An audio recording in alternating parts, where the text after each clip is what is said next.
All right, so we're moving right along. We have up to now created an add button where we would put in a movie in our text box, and that appends items, movies to our list box. We've saved those movies to a text file. But how about if we go the other way now? Let's open up that text file and read it into our list box.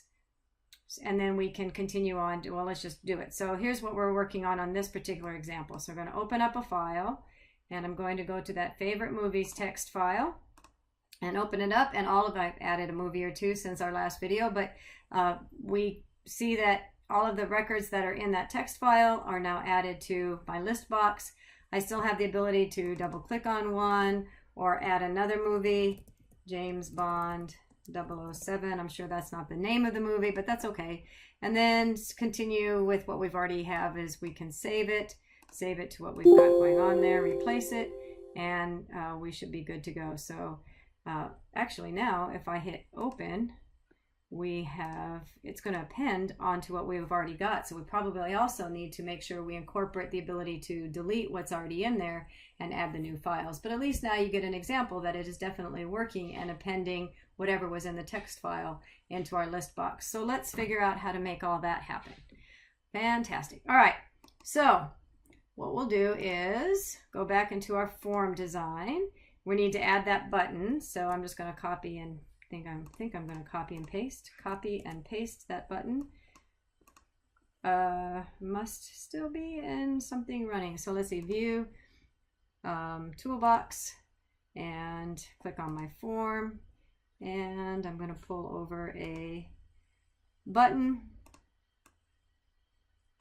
And we will call it, we'll get into our properties here. We'll call this one button open, and then my text will be open. Okay, so now we need to double click on the open button, which then puts us into our event handler. And now we need to figure out how to utilize the open file dialog. Well, let's see, that makes me want to go back into my form design. Again, I can find it here in my all Windows forms, but I'm going to get the shortened version and look in the dialogues drop down so it's easier to find. And there's the open file dialog. So I'm going to drag that onto my form, which puts a object down in my component tray. Now when I go back into double click on my open button, I have an object to work with, and that object is that open dialog button we just saw. So point is that now I have an object. Open file dialog was what it was called. Just like we did the last time, I'm going to filter. So when we do the file open window, we can just filter between, I'm interested in just text files. So remember, we use the word text files, we use the pipe, and then I'm going to use asterisk.txt. And then we will, if you remember, we used a dialog result to capture what button the user clicked on, whether it be open or whether it be cancel. And then we open up that dialog box using the name of that object, open file dialog 1, and the method show dialog. So that shows the dialog box and captures whatever the user, whichever button. Let's just make sure that's working at the moment. So it's capturing, it's opening up the dialog box, and then it's capturing whether this user clicked on the open or the cancel. And we can see that we're defaulting to just text files here in our filter box. Okay, perfect. So now we know that's working. So let's decide that if, we did this in the last one as well, but if the result that the button the user clicked on is equivalent to the constant or the enum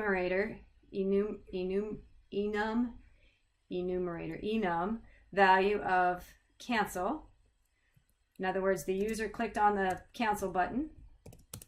Then we need to, again, my double equals, caught me last time, caught me this time. Then we return, because we don't need to do anything if they hit cancel.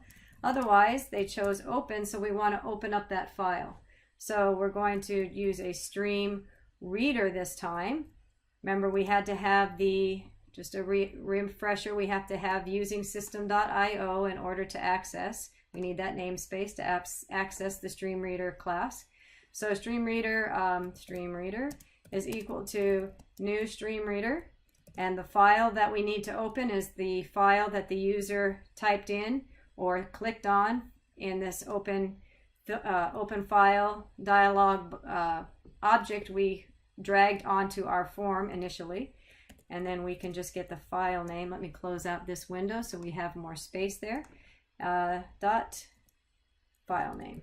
So get the name that the user entered. And now we have a StreamReader set up. So we have a stream that is connecting our application to that file. So now what we need to do is a little bit different than last time we wrote every line of our list box. Now we're doing the opposite, where we need to read every line from our file. And so to do that is a little bit different than what we've done before, but I'm going to set up this variable called line. It's a string variable, and in this string variable I will hold every line by line, each line that's in my text file. And so the way that I will do this is I'll create a while loop. And what I have to do first of all is I'm going to read in each line. So into that variable I just set up, into line, input, let's see, input, that's not input, we need our string reader to give us each line that it reads. So similar to the console read line, stream reader read line, and then that's going to put a value into line. I still got this red squiggly because remember, while is a condition that needs to be rendered to true or false, and all I've done in here is read a line in and put it into a string, so that's not true or false. So what we're going to do is take that value, whatever is, as long as that value, as long as line does not equal to null, and null is what's going to be returned when the stream reader gets to the end of that file. So while line equals, so read each line from the stream, put each line into this string variable, and as long as that line, that string does not line itself, or that string is not null, in other words, end of file, then we need to add that line onto our text box, on our list box. So our list box was called list movies dot items. We're going to add, just like we've done before, not height dot items dot add, and we're going to add line. So that should do the magic. That should read each line from the file, put it into, append it to our list box, and then at the end of this we always want to make sure that we close that file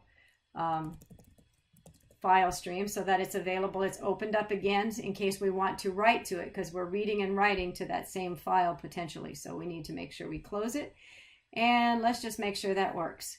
So Control F5, we're going to open up a file, we're going to open up the Fave Movies, and sure enough it appended. Let's just do it again just to verify that it's working, and it does append to the end of the list. So probably in good practice what we should do is make it start from scratch. So clear out the items and then start again.